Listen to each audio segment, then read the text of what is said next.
Friends, আজকে আমি তৈরি করছি মুচমুচে ঝাল ঝাল চিড়ে ভাজা রেসিপি। চিড়ের সাথে সামান্য কিছু উপকরণ দিয়ে তৈরি করে নিতে পারেন এই সুস্বাদু চিড়ে ভাজা রেসিপি। আশা করছি আমার এই চিড়ে ভাজা রেসিপিটি আপনাদের খুবই ভালো লাগবে। আর ভালো লাগলে প্লিজ চ্যানেলটা সাবস্ক্রাইব করবেন এবং অল অপশন সিলেক্ট করে রাখবেন। এতে করে আমি যখন নতুন ভিডিও আপলোড করব সঙ্গে সঙ্গে নোটিফিকেশনে পৌঁছে যাবে। তো চলুন এখন আমি মূল উপকরণে যাচ্ছি।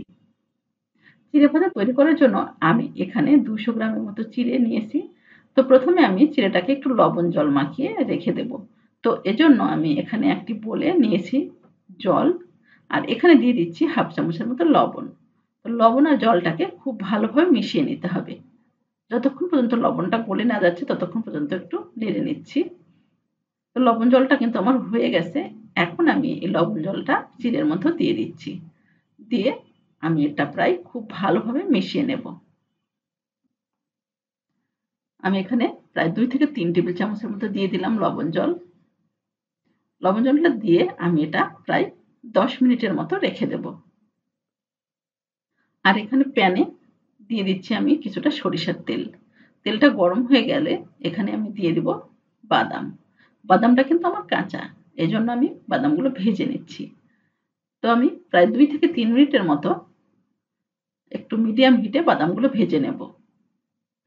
তো দেখুন, নাড়তে নাড়তে যখন কালারটা চেঞ্জ হয়ে আসবে তখন গ্যাসটা বন্ধ করে দিতে হবে।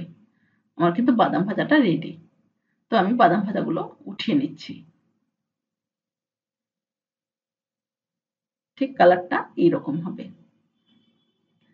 এরপর আমি এখানে দিয়ে দিচ্ছি রসুন কুচি। আমি এখানে প্রায় 2 থেকে 3টি রসুন দিয়ে দিলাম কুচি করে। একটুখানি নেড়ে নিলাম। এরপর আমি এখানে দিয়ে দিব পেঁয়াজ কুচি।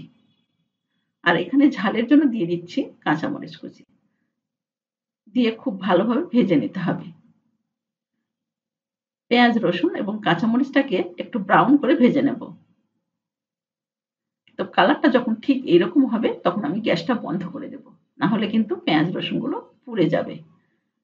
এরপর আমি এই পেঁয়াজ রসুনগুলোকে উঠিয়ে নিচ্ছি।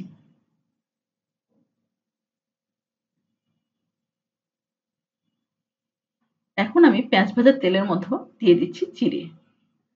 চিড়েগুলো দিয়ে প্রায় 7 থেকে 8 মিনিট সময় নিয়ে ভেজে নিতে হবে। এতে করে চিড়েগুলো কিন্তু মুচমুচে হবে। তো চিড়েগুলো দিয়ে কিন্তু অনবরত নাড়তে হবে।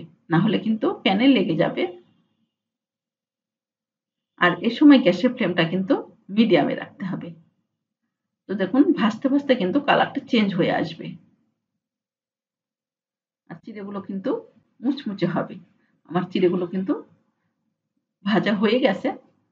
আর চিড়েটাও কিন্তু অনেকটাই মুচমুচে হয়েছে। এ পর্যায়ে আমি গ্যাসটা বন্ধ করে চিড়েগুলো একটু ঠান্ডা করে নেব। আর ঠান্ডা করে নেওয়ার পর এখানে আমি একটা বোলে নিয়ে নিলাম চিড়ে। তো দেখুন অনেকটা মুচমুচে হয়েছে। এরপর আমি এখানে দিয়ে দিচ্ছি পেঁয়াজের বেরেস্তাগুলো। পেঁয়াজ, কাঁচামরিচ এবং রসুনের বেরেস্তা দিয়ে দিলাম। এরপর এখানে দিয়ে দিচ্ছি আমি বাদাম। আর এখানে সামান্য পরিমাণে দিয়ে দিতে হবে একটুখানি লবণ। দিয়ে দিচ্ছি একটু ভাজা জিরের গুঁড়ো। এটা অপশনাল, আপনারা চাইলে নাও দিতে পারেন। এরপর আমি এখানে দিয়ে দিব সরিষার তেল 1 টেবিল চামচ। দিয়ে খুব ভালোভাবে মিশিয়ে নিতে হবে। দেখুন আমার কিন্তু মেশানো হয়ে গেছে। আর একদম চিড়ে ভাজাটাও কিন্তু আমার রেডি। এই বর্ষাকালে বিকেলে চায়ের সঙ্গে এরকম চিড়ে ভাজা খেতে সবারই ভালো লাগে। আশা করছি আমার এই চিড়ে ভাজার রেসিপিটি আপনাদের খুবই ভালো লেগেছে। আর ভালো লাগলে অবশ্যই লাইক, কমেন্ট এবং শেয়ার করবেন। তো আজ এ পর্যন্তই। ভালো থাকবেন এবং সুস্থ থাকবেন। আবার দেখা হবে নতুন ভিডিওতে।